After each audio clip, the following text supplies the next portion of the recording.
Some hauntings don't end. They just wait for someone else to open the door. I was young, rational, trained to see law as order and order as truth. So when the firm sent me to Crithin Gifford to settle the estate of the reclusive Mrs. Alice Drablow, I treated it like any other assignment. A house, a will, paperwork and signatures. But that was before I understood that some truths don't exist in ink. They exist in silence, in fog, in reflection. The marshlands began miles before the town. The air was wet with salt and memory. Fog twisted through the fields like fingers. The locals barely spoke. Their glances were clipped. Their smiles performed. "Best get done with it quick," one man muttered, "before the causeway disappears." At the time, I thought he meant the tide. Now, I wonder. Eel Marsh House rose like a wound at the edge of the world. The housekeeper, Mrs. Fisher, met me with trembling hands and eyes. She handed me the keys with reluctance, as if each one unlocked something better left sealed. Inside, the house breathed. Wallpaper peeled in thin strips like skin. The wind howled through the windows, but the dust never stirred. And in every shadow, I sensed a memory refusing to fade. That first night, I woke to tapping. 3 soft taps, then silence. Then again. Tap, tap, tap. I checked the window. Nothing. Just the marsh outside and a fog so thick it felt solid. I told myself it was wood shifting, old glass creaking. But in the glass I saw her, a figure, draped in black, veiled, silent. When I turned, nothing. But the cold in the room remained.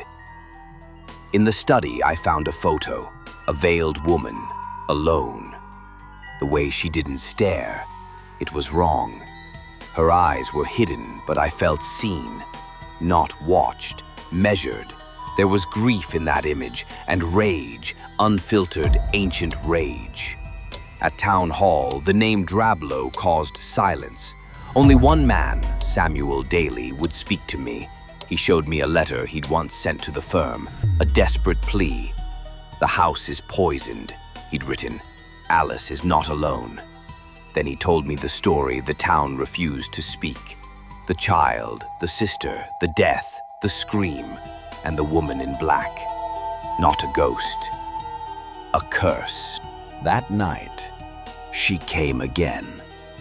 In a dream, she stood at the edge of the marsh, arms outstretched, fingers like needles. No mouth, no voice, but her eyes.